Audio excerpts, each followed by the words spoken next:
The so-called pre-Columbian civilizations are those that developed in Central and South America prior to the arrival of Christopher Columbus in 1492. The best known among them are the Inca, Aztec, and Maya civilizations. But not much is left of the Aztec cities.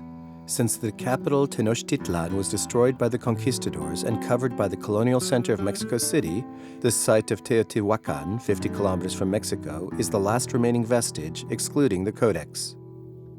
The research on the civilization is thus based on the codex, books painted by the Aztec themselves, and the writings of the conquistadors, like Hernán Cortés, and chroniclers from the 16th and 17th century. Most of them were made before the late 16th century. They depict objects, characters, and shapes in line with very specific conventions. They put concepts into imagery.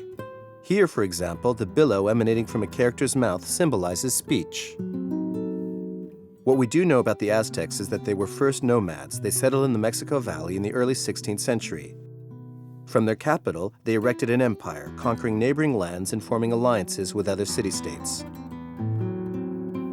Aztec civilization was a latecomer on the pre-Columbian scene, and its own culture was linked to older traditions.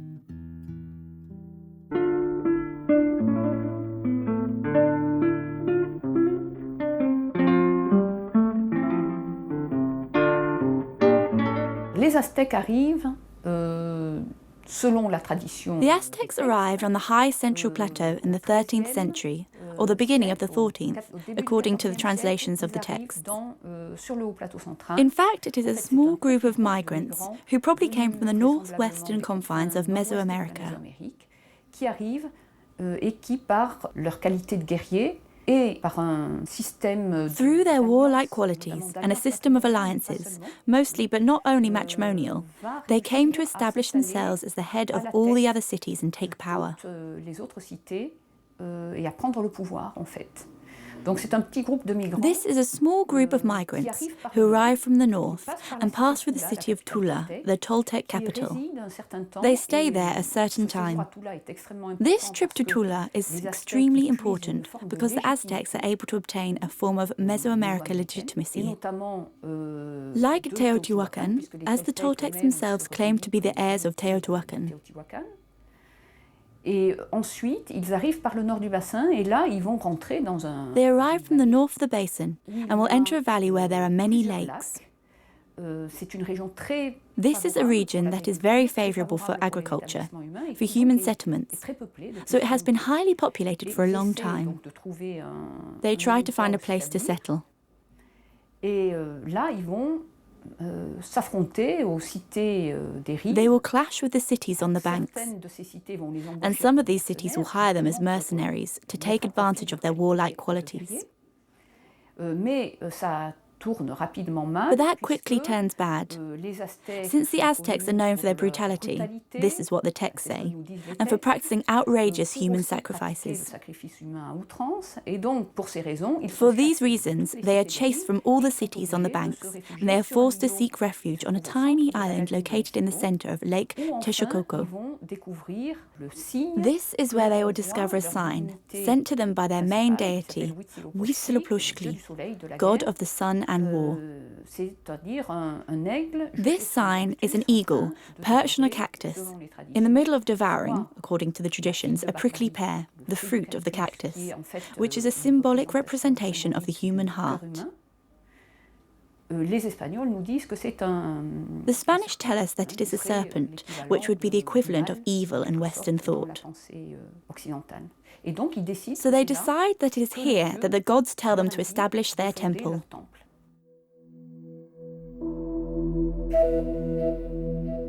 The Aztec believed they were created by the winged snake god called Quetzalcoatl, who descended into the underworld of the dead and sprayed the bones of the ancestors with his own blood to bring them back to life.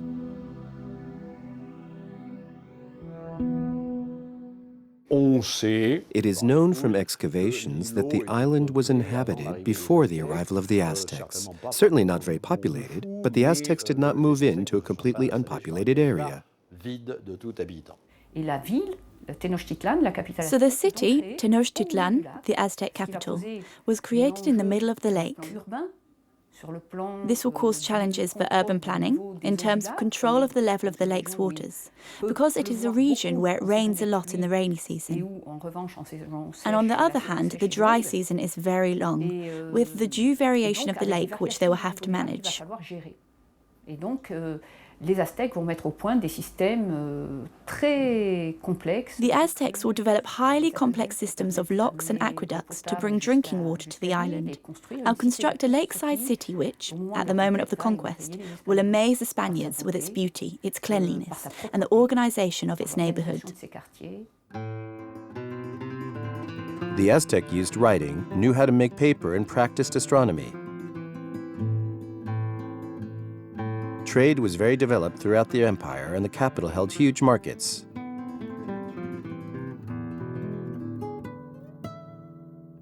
Au début, ils contrôlent très peu. At first, they control very little. Indeed, they are surrounded by enemies. But as soon as they create their dynasty, they request that one of the cities on the banks to give them a sovereign. This is a way for them to gain a kind of legitimacy in the basin of Mexico. Et puis ensuite, à la fois par la guerre, notamment avec. After that, both by war, especially with the Tepenecs, but also through a system of alliances, as with Texcoco, they will gradually succeed in establishing themselves. Progressivement s'imposer. Alors, il y a un tournant majeur. There is a major turning point in 1428 with the creation of a triple alliance, a mutual aid agreement between the city of Texcoco, the city of Tenochtitlan, and the city of Tlacopan on the western side of the basin of Mexico. This military aid agreement signed between these three cities will allow the expansion of the empire outside of the basin of Mexico. The Aztecs will quickly take the lead of this triple alliance, practically to the point of dominating the other cities. The purpose of the Aztec expansion is mainly economic, as it will allow the population of Tenochtitlan to benefit from a certain prosperity. The Aztecs will develop their own political entity, from the founding to the beginning of the expansion and control of the basin of Mexico. Anyway, they're forced to rely on other allies, up to the formation of the Aztec Empire that the Spanish will encounter.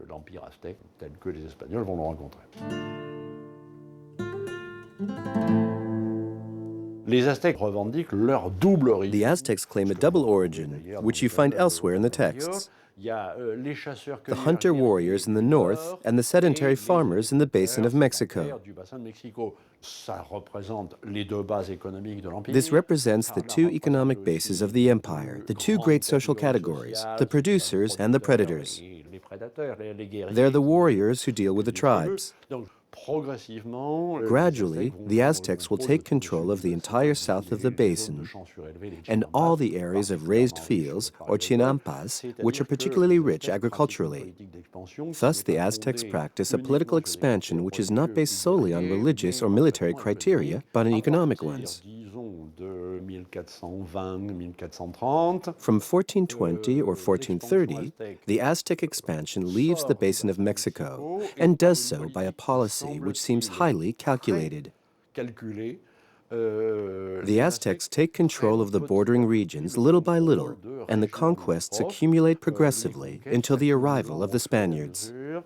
Jusqu'à l'arrivée des Espagnols, c'est-à-dire que la politique d'expansion aztèque. That is to say that the Aztec policy of expansion truly aimed to control an entire collection of territories in order to acquire riches like cotton, cocoa, marine resources, etc. L'expansion est de plus en plus dirigée. The expansion is increasingly led by Mexico City, that is to say, Tenochtitlan, the two other allies taking a progressively secondary place. We are facing an expanding empire, with territories under its control. On a d'abord parlé d'empire aztèque. At first, we talked about an Aztec empire, but then we took a step back, saying that it was a more or less uncertain expansion, and to speak of an empire was a little audacious. The latest works seem to show that there is a policy of expansion that is quite organized and structured and meets specific goals. The capital, Tenochtitlan, was one of the biggest cities in the world, with more than 200,000 people. Progressively, the city-state became the most powerful on the central plateau of Mexico. It first dominated the Mexico Valley, then progressively extended its influence from the Gulf of Mexico to the Pacific Ocean coast. The Aztec, to affirm their superiority and to better integrate themselves, assimilated pre-existing cultures with their own. They claimed to be the descendants of the Toltec. In the legends, the Toltec are said to be at the origin of all civilizations. They are called the Master Builders. The later Aztec civilization thus thought of the Toltec as their predecessors on both an intellectual and cultural level.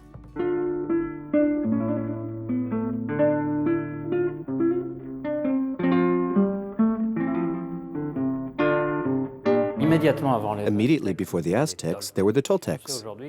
We know today that it is a population that developed between 950 and 1250 at least, and that Tula is their capital. Historical tradition makes it so that later populations of the Basin of Mexico always refer to the Toltecs as the great founders.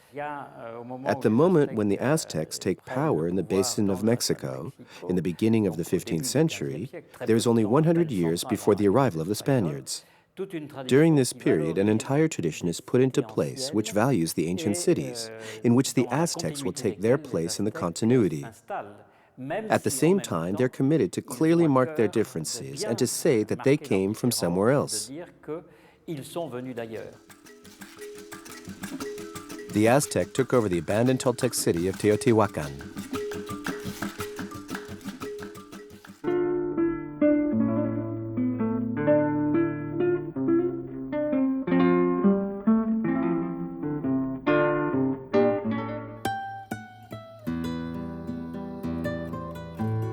This site is the only physical trace that remains of the Aztec, and was not even built by them. Only Tenochtitlan, the capital, was their work, but it disappeared under the foundations of Mexico City.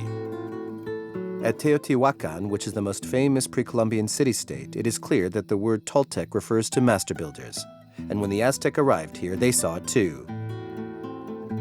Its ruins are located about 50 kilometers northeast of Mexico City. The city reached its peak glory between 150 and 450 AD. It then had a population of over 150,000.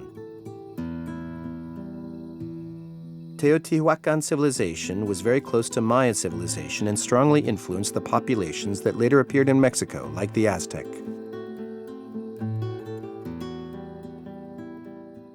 Teotihuacan, at the moment when the city emerges, is already the fruit of a long history of people who have settled.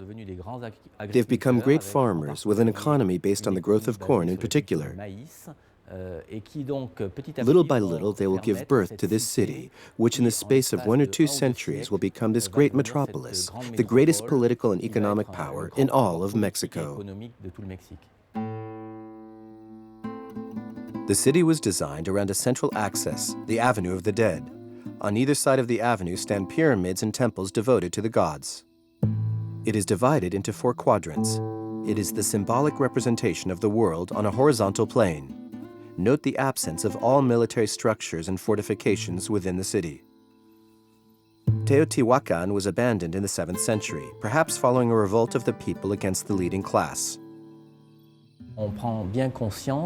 We are well aware that this city has lasted for 7 centuries and has known many changes.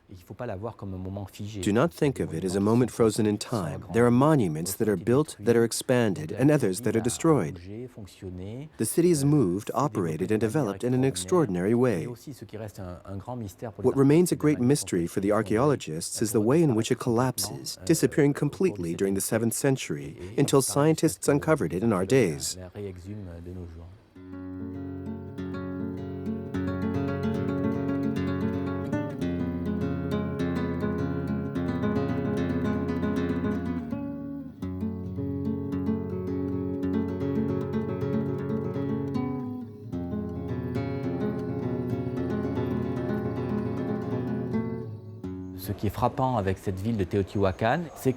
What is striking about the city of Teotihuacan is the urban plan with a grid layout built on a north-south and east-west axis. It is structured around major monuments, including the Pyramid of the Moon and the Pyramid of the Sun. It shows a very strong political power, capable of gathering more than 300,000 inhabitants in one place, in a pre-industrial economy, which is incredible. And above all, there must have been a coercive power, certainly very strong, so that this urban plan would remain strict to this point. We are facing a flourishing city which truly dominates Mesoamerica in the 3rd and 4th centuries. From the 6th and 7th centuries onwards, the city will collapse, disappear, and be abandoned. Many causes have been suspected for the decline and disappearance of such a power. Currently, archaeologists attribute it to climate change, saying that a long drought could possibly have destabilized the agricultural economy of the region, and that the agricultural region of Teotihuacan could no longer continue like this. We talked about foreign policy reasons or something else, and in fact, at the end of Teotihuacan, we see a certain number of buildings that are burned down. But even here, strictly speaking, we have no trace of any civilization that was powerful enough to destroy Teotihuacan. We also talk about internal problems. One can imagine elites or other groups clashing in the interior of the city itself to the point of causing its implosion. In the end, it is certainly a combination of all these elements: economic problems linked to the drought, internal political problems, and possibly some foreign aggressions that make it so that effectively, at a given moment, the city disappears. And this is how the Aztecs will discover the city at the time when they arrive in the basin of Mexico. They will discover it in ruins, and like many other political stories from around the world, they will finish by writing their own history and mythology on top of the previous site. They will give birth to their god at Teotihuacan, which is one of the subtlest ways, on the religious and economic level, to join these newcomers with an already existing territory. We see fascinating things. The Aztecs themselves will act like archaeologists, as they will unearth certain objects from Teotihuacan, including a very blue mask characteristic of the Toltec civilization. They will recover it at Teotihuacan, bring it to the current location of Mexico City, their own capital, and hide it away in one of their own pyramids, like a relic of some sort.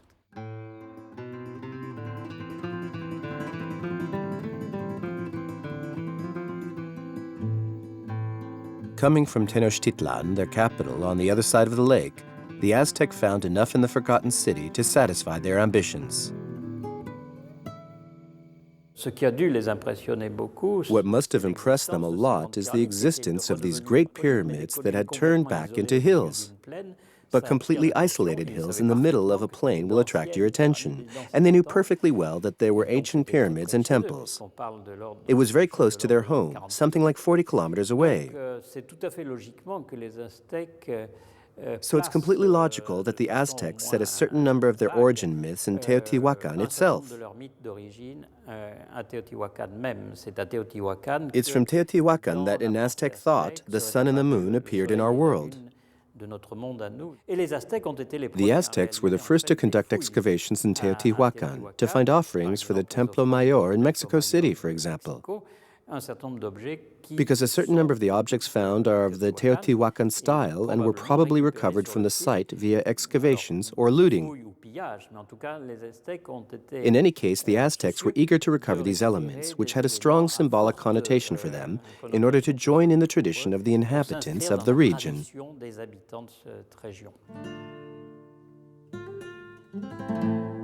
The Aztec thus took over the site, its buildings and gods, as well as all the techniques used by their predecessors, and integrated them into their own culture to make the new city evolve and develop.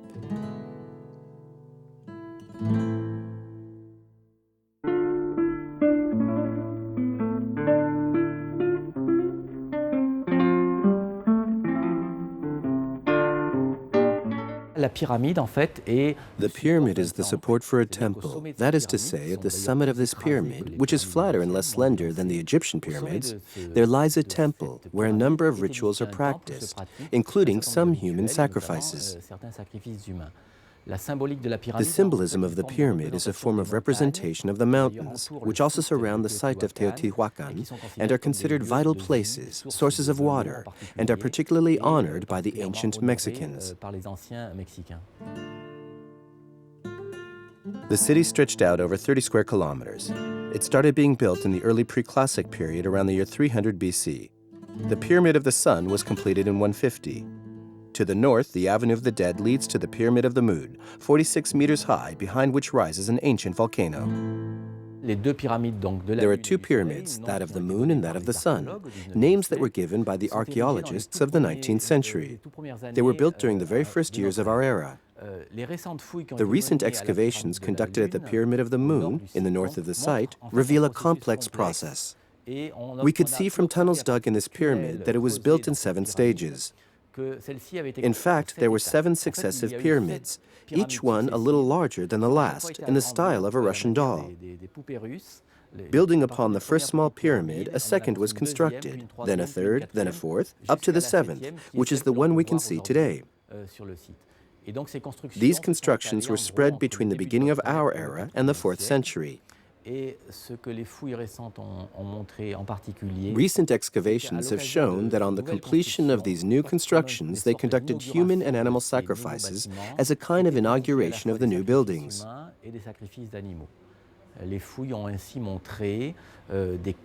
The digs also revealed caches, pits in which, in one case, more than 15 people were decapitated or buried with their hands tied behind their backs.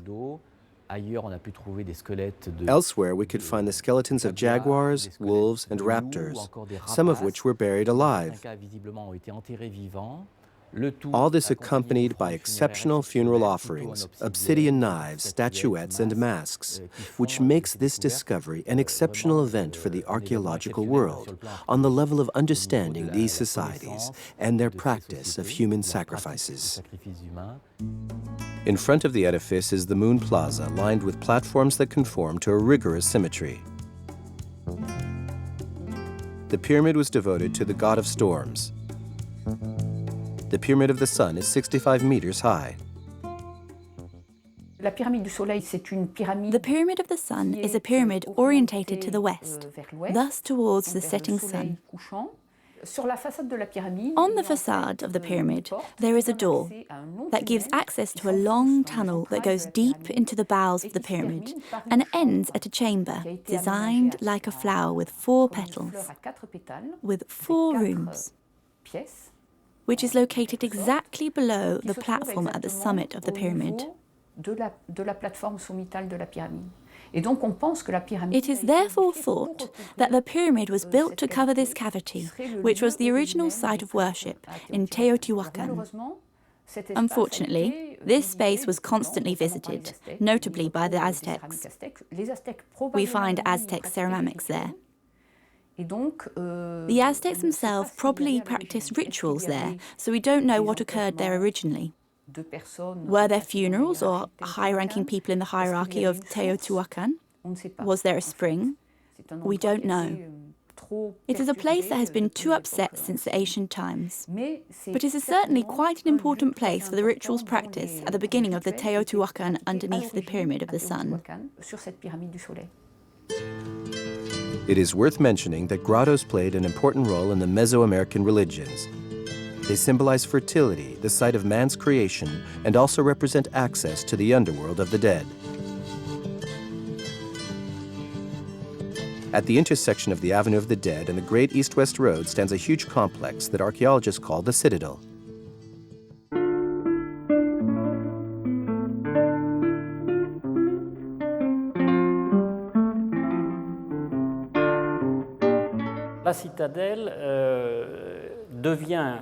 From 150 AD, the Citadel became the nerve center of the city.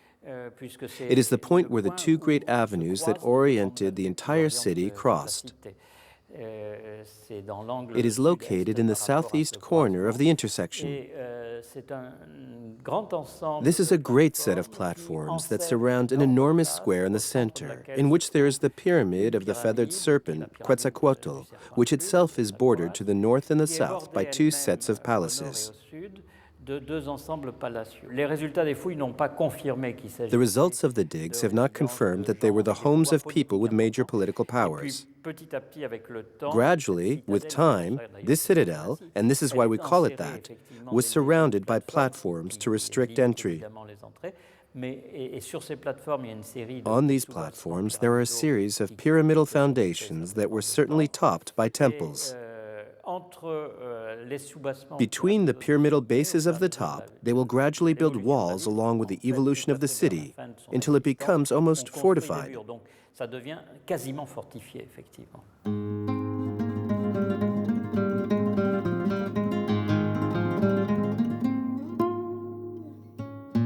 The complex occupies a surface of 16 hectares and forms a surrounding wall 400 meters long along the side, giving it the appearance of a citadel, though it had no defensive role.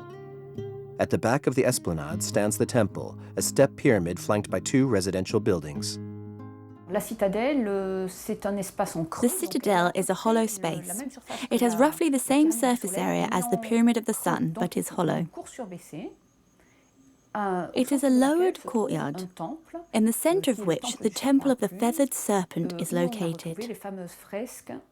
This is where we find the famous frescoes showing the feathered serpent and the god of thunder, the god with circular eyes, who the Aztecs would call Tlaloc. These are among the most well-known reliefs of pre-Columbian art. This decoration is specific to Teotihuacan. The heads of reptiles jutting out from a winged body alternate with sculptures that are difficult to define in geometric shapes. This work required considerable means. Each head weighs no less than 4 tons.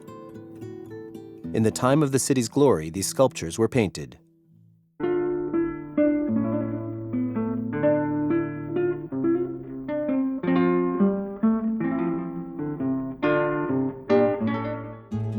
The Aztec practiced human sacrifice, as well as cannibalism. They sometimes ate their enemies and the sacrificed victims. The skulls of the victims were left on display by the hundreds. There was some practice of human sacrifice.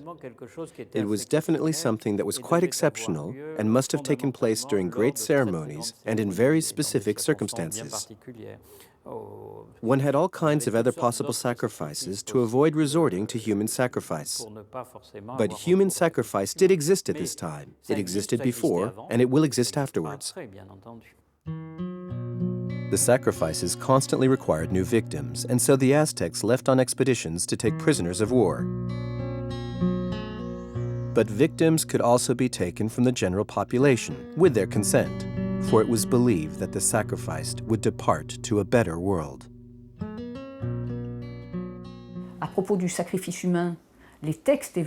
The texts describe the recurrence of human sacrifices. According to Spanish sources, for the inauguration of a great temple, there were 80,000 sacrifices. We always consider that the number to be inflated by the Spaniards. That said, archaeology shows us that human sacrifice was practiced. In particular, we find stucos on the floor with particularly high levels of hemoglobin, and there is no doubt that the floors were regularly watered with blood, and the statues as well. Each divinity had its own specific rite. Some victims had their heart ripped out for the sun to raise each morning. Children were drowned for the rains to be abundant. Some were skinned in honor of the god of renewal and vegetation, and their skins were then worn by the priests.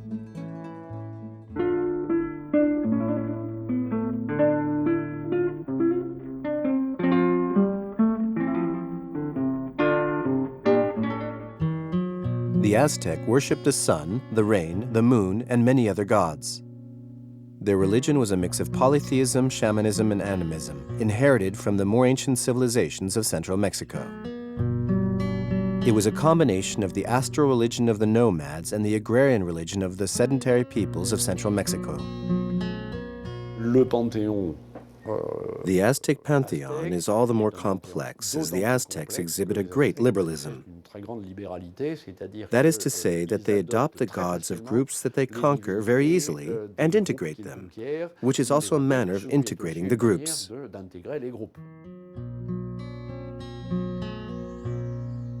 qu'il y a une divinité principale. The principal tutelary deity of the Aztec group is called Huitzilopochtli, god of war and the sun at its zenith. Du soleil à son zénith. Huitzilopochtli means the hummingbird of the left. This is a god who is not represented often in statue.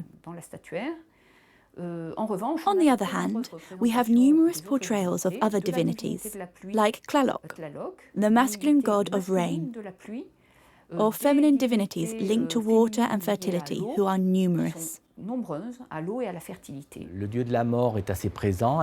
Death is also present, as in the image with this depiction of a god through a human skull, representing the god of death.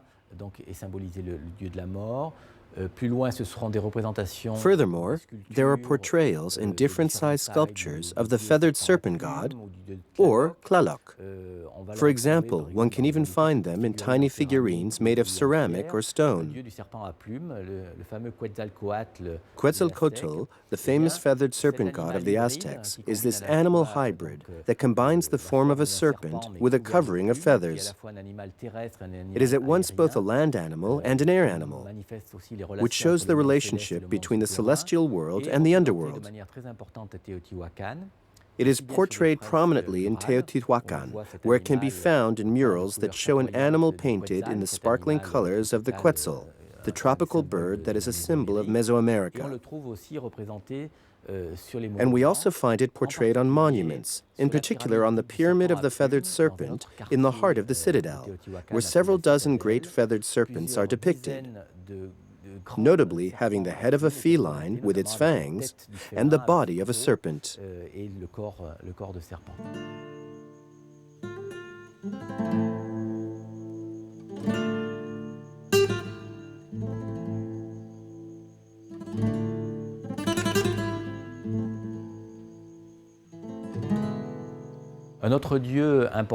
Another important god is the god of rain and storms, whom the Aztecs later called Tlaloc.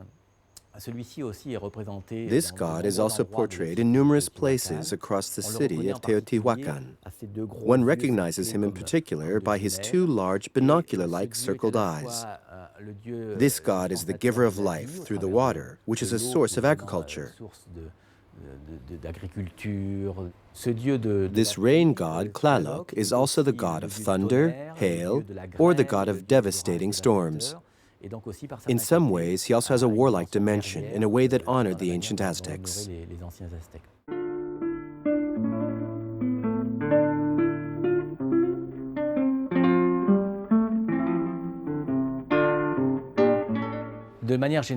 In general, Mesoamerican civilizations had a very advanced vision of astronomy.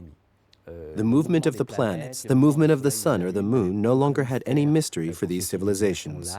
Their calendar system was particularly well developed and even governed all the workings of the society.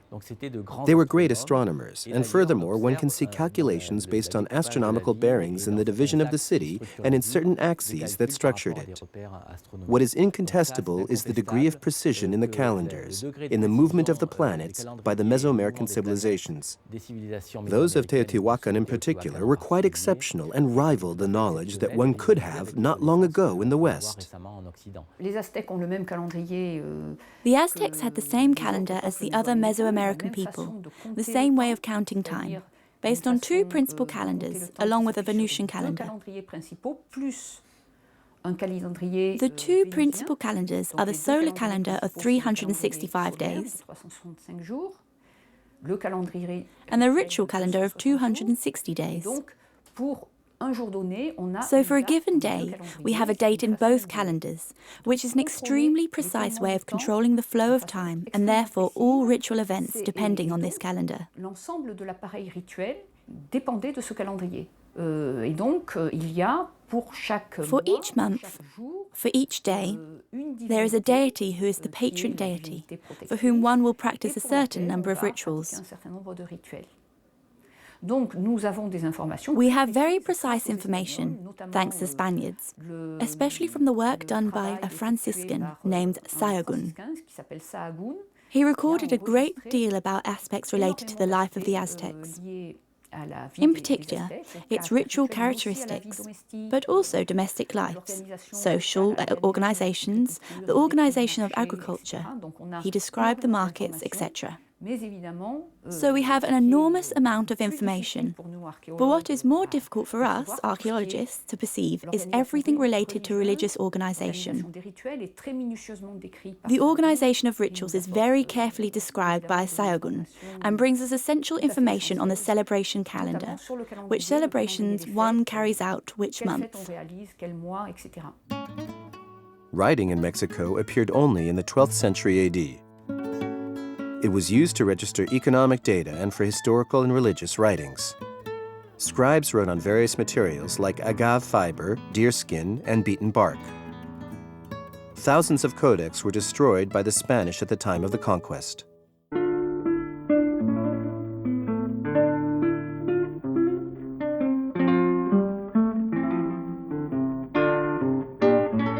The writing of the Aztecs is not like that of the Mayans. With the Mayans, there is a syntax, the notion of time. It is true writing. For the Aztecs, writing is more like points of reference that are both visual and phonetic, here as well, but which probably serve to relay the oral tradition. The essential myths, the historic traditions were conserved, transmitted from generation to generation in the form of an oral tradition, as stories which were told before crowds at certain celebrations. In fact, this writing is a code for the transmission of that oral tradition.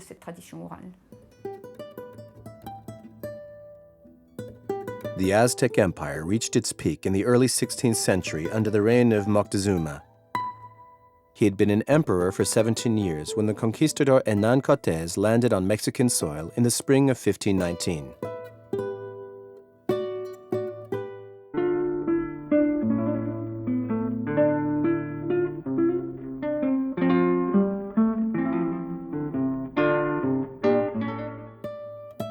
The arrival of the conquistadors sealed the end of Aztec domination.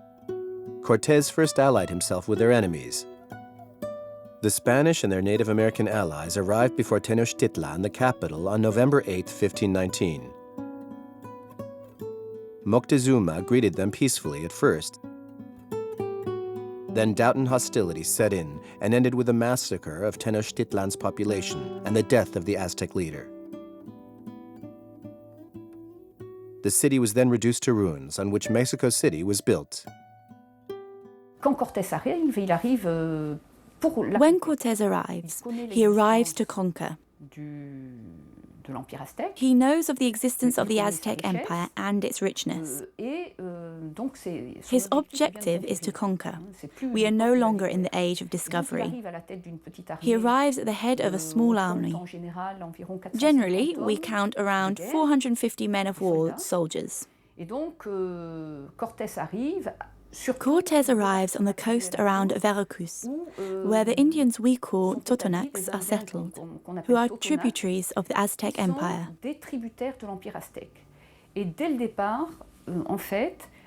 From the beginning, these people who pay a tribute to the empire will see in the arrival of the Spaniards the possibility of liberating themselves from the yoke of the Aztecs. They will rapidly ally themselves with the Spaniards and will provide them with the troops they need to be victorious.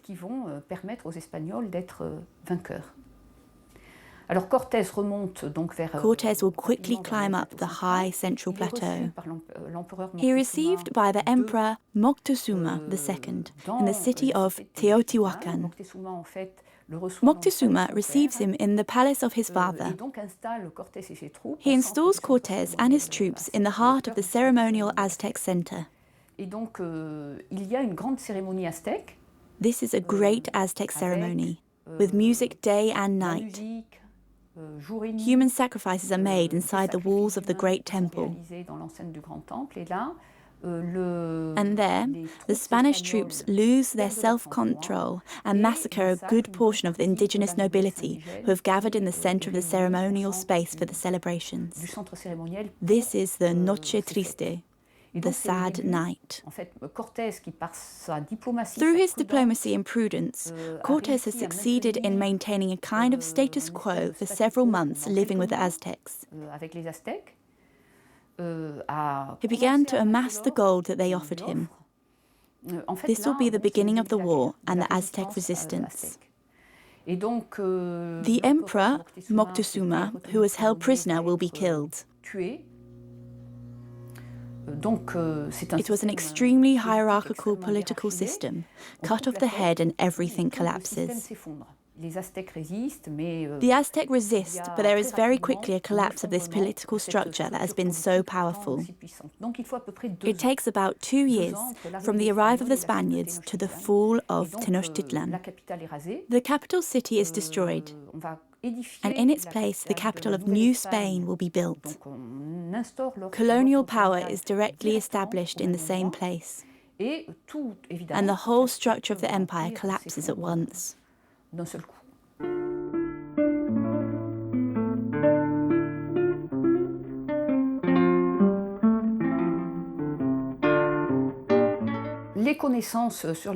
For a long time, knowledge of the Aztecs was based on ethno-historical texts and on accounts the Spanish had made at the time of the conquest.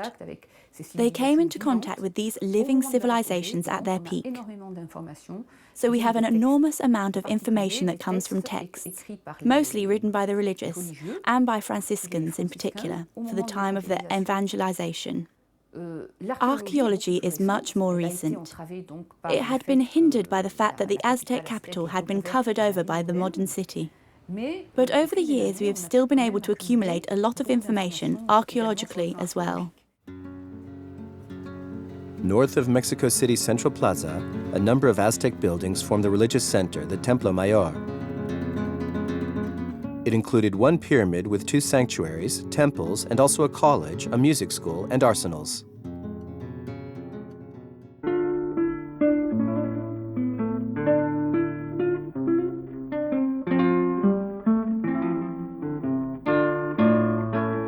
The Templo Mayor was a great double pyramid with a pair of stairways finishing at 2 temples at the summit. 2 principal deities were worshipped. They were at the top of the Aztec pantheon, that is to say, their various deities.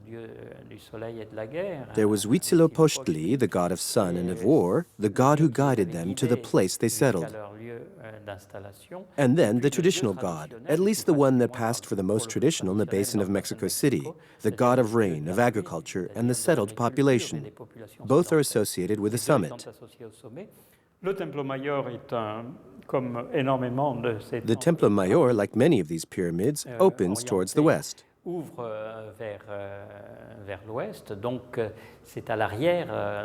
It is behind these pyramids that the sun rises in the morning. It overlooks a place that was crowded with buildings. It was surrounded by buildings. Excavations have taken place in the center of Mexico City for almost 40 years now. In fact, they started the excavations again beginning in 1978 thanks to the discovery of a very large sculpture at the foot of the southern access to the main pyramid. It portrays the goddess of the moon dismembered by her brother, the sun god, Huitzilopochtli himself. Everything that was in the same area, winning over the buildings, which were often historic buildings from the colonial era, shows that there was an extraordinary overload of structures. Thanks to the excavations that there have been along with nearby construction projects in the streets or in blocks of colonial houses, we begin to reconstruct a map of this main enclosure. For example, there was work done in a building acquired by the Spanish that they made into a cultural center, which is just next to the current Mexico City Metropolitan Cathedral. In doing this work, they had to redo all the foundations. They excavated what was underneath, and there are buildings that were part of the 78 buildings Sahagún spoke of, which made up the heart of the city. Donc, les fouilles du Templo Mayor sont, The excavations of the Templo Mayor are extremely important for the understanding of ritual architecture, pour la iconography, and even the rituals pour la connaissance themselves. aussi, même des rituels, puisque maintenant on effectue Because now testing is carried out, notamment especially des analyses chemical chimiques analysis of the sur soil. les sols. After the Spanish conquest in the 16th century, the Templo Mayor was destroyed and its exact location was forgotten. To dig the site of the Great Temple, archaeologists had entire buildings and shops razed down and cut into one of the main roads of the Mexican capital. Digs have brought to light 13 phases of construction, notably that of the pyramid's double staircase, rising 45 meters high. In the colonial era, Native Americans had shown very little resistance against the conquistadors, who they considered to be superhumans, and the Spanish had carte blanche in the country. Donc, les Espagnols arrivent en 1519. The Spanish arrive in 1519. They will build a colonial capital in La Tenochtitlan. ville est rasée. The city is destroyed, and they build colonial edifices on top of it. The modern city of Mexico is built on the place where there used to be lakes. Les Espagnols n'étaient pas habitués à gérer. The Spanish were not used to handling this type of environment, with a variation in the level of the lakes and hygiene problems as well. During the 16th century, there is a series of catastrophes linked to flooding and pestilence arrives. La peste qui arrive, et donc les Espagnols, The Spanish, who did not know how to manage this lakeside environment, had the idea of draining the lake. They will take a long time to achieve it, and it's only at the end of the 19th century that they will be able to eliminate these great lakes by digging a canal to help evacuate the water. Today, there is virtually no more lake, and Mexico City was able to expand onto the ancient lake areas. The modern city is superimposed on the Aztec capital. The excavations are part of urban archaeology. They are done for occasions, like the construction of the subway or when there are restorations in the historic centre, which allow the excavations of the Templo Mayor.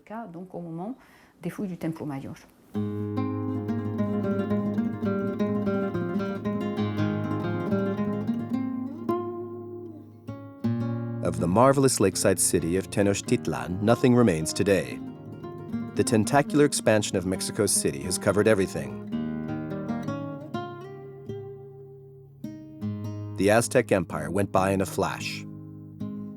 In less than 200 years, this humble nomad people became the masters of the Mexico Valley and its surrounding area. The Mexicas, as they called themselves, loved recounting the glorious epic of their lengthy wandering in the desert, the empire they quickly developed, and the submission of foreign city-states before them. They found legitimacy in the belief that their people had been chosen by the sun to lead the world. Today, the descendants of the Aztec represent 10 to 12% of the Mexican population.